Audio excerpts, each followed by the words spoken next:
Proving once again that you never know when Nintendo is gonna strike, we're back with a surprise episode of the Nintendo Switch Online Review Crew.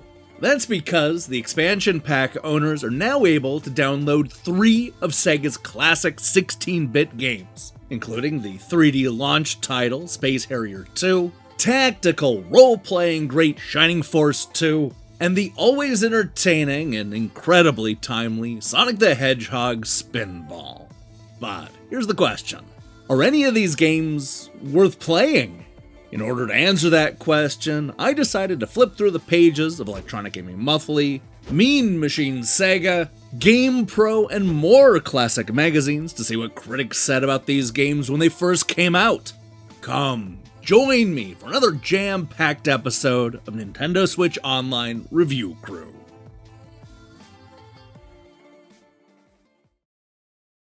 What's the hottest 16-bit video game system with true arcade games, great graphics, real challenge, stereo sound, and the hottest library too with games like Altered Beast, Golden Axe, Super Hang-On, Forgotten World, Space Harrier II, Revenge of Shinobi, Tommy Lasorda Baseball, Buxton, Last Battle, Arnold Palmer Tournament Golf, Super Thunderblade, Zoom, Thunder Force 2, Ghouls and Ghosts, Mystic Defender, Rambo 3, and more. Genesis from Sega. Genesis, the new generation in video games.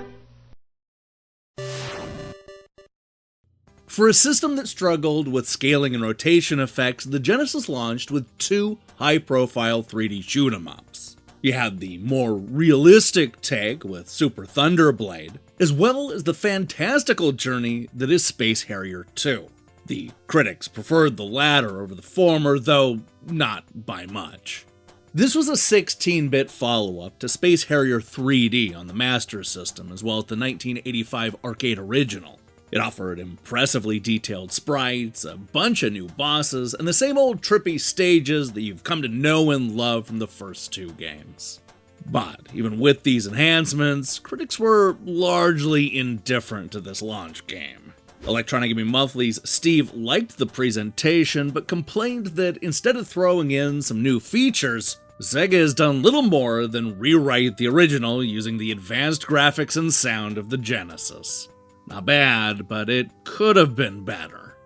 Don disagreed, calling it a great game. Space Harrier II is a good sequel to the original that offers the same type of shoot-'em-up thrills and highly detailed 16-bit graphics.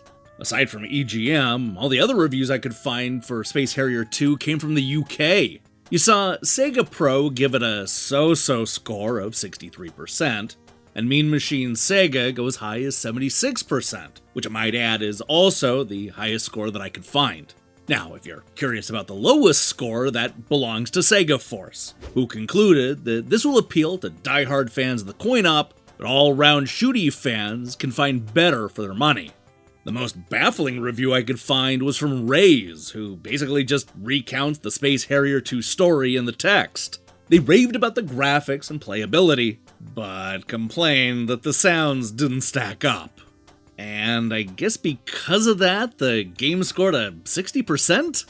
I don't know. I wish they had been a little clearer on justifying that score. I mean, this is barely a review. What the hell's going on, Raze? Yeah, I think we just need to move on.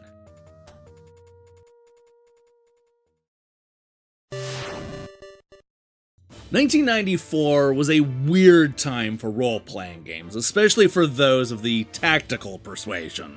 After years of largely dismissing the genre in favor of more action-oriented adventure games, magazine critics were starting to warm up to the whole turn-based thing.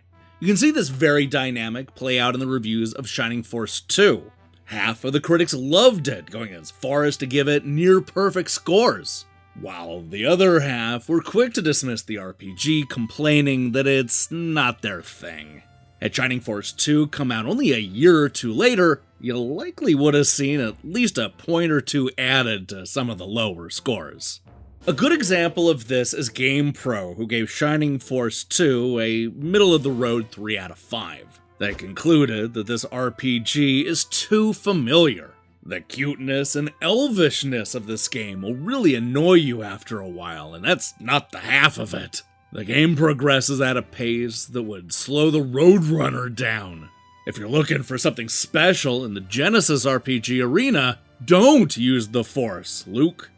Electronic Gaming Monthly, on the other hand, sidelined the review to the edge of the page, suggesting that they could get a bunch of people to give it a score, but not write a short paragraph about the game. That's too much to ask. A worthy follow-up to the first RPG, with bigger areas to explore and characters to meet. This will definitely appeal to fans of the first one, and to RPG fans in general. It assumes that you've played the first Shining Force, but the story could use a few more twists and turns. The music is very good, as is the easy-to-learn control configuration. EGM and GamePro may not have understood the brilliance that is Shining Force 2, but game players gave it a near-perfect score of 95%. And you know what? They weren't alone, as Machines Sega gave it a 91% and compared it to a classic horror franchise. As sequels go, this is in the Friday the 13th category. You wonder if you haven't stepped into the first movie by mistake? Size is everything to the programmers. 4 extra megabit put into extra battles, more characters, and a greater developed plot. Those who missed the meager rollout of Shining Force last August should benefit from a greater commitment by Sega to push Shining Force 2. They concluded that the Shining Force saga is one of the best ever uses of the Mega Drive, and now that you can play it using the Nintendo Switch Online expansion pack, you can decide who got it right. 大盗賊ジッポの盗みにより世界はまた闇に追われようとしていた Tactical Battle Story Shining Force 2 from Mega Drive Sega!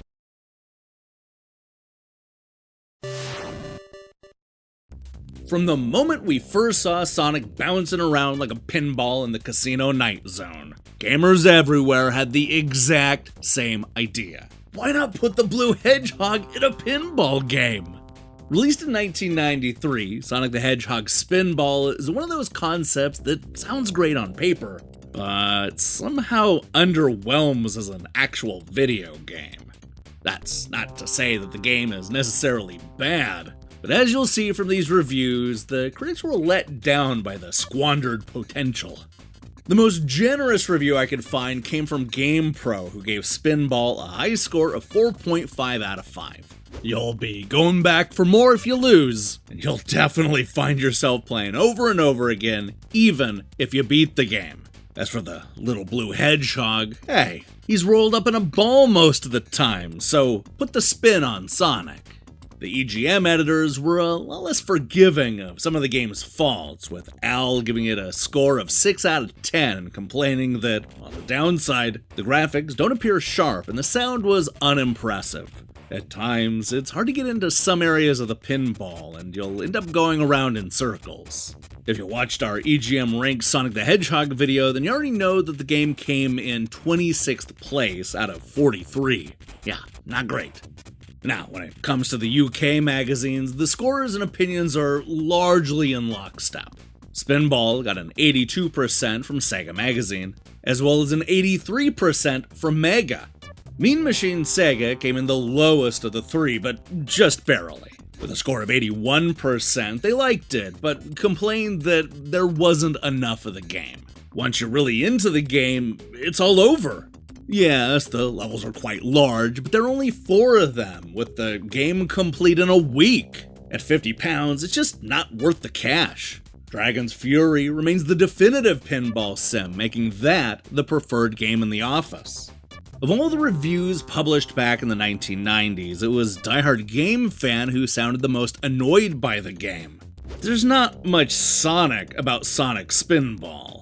The title was obviously programmed here because it's missing that Japanese edge that the action games have. The music is especially chunked. As a standalone pinball game, however, Spinball is excellent. In fact, only the original Devil's Crush is better, so fans of the genre should be happy. Is it a good pinball game but bad Sonic outing? I guess you'll have to decide for yourself when you play it on the Switch. Personally speaking, I think all these scores are a little too generous.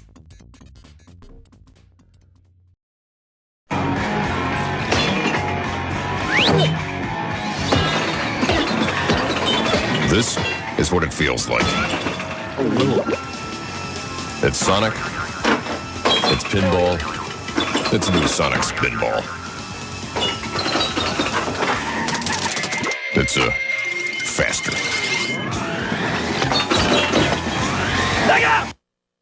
Sega Genesis and game cartridge sold separately. Hey, thanks for watching this episode of Nintendo Switch Online Review Crew. If you liked what you saw here, then you should know that we post new episodes whenever Nintendo adds new games. We have a whole playlist full of NES, Nintendo 64, and Super Nintendo reviews. And if those rumors are true, it sounds like we're going to be getting Game Boy Advance releases in the near future. Oh, how exciting is that? Now, here's the question I have for you. What's your favorite video game spin-off? Not just Sonic, but, in general. There's so many good ones, so be creative and let me see your picks in the comments below. True story. A few hours ago, I was sitting here putting the finishing touches on a new episode of EGM Rings that was gonna go up right now, today.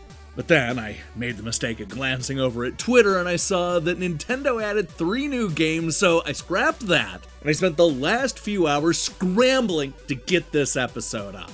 I'm genuinely shocked at how quickly this all came together. But don't worry about that EGM Ranks episode. That's gonna get moved to Monday, where you'll see it soon enough. Now, while you wait for that, I strongly recommend you click that subscribe button and support what we're doing here. Until then,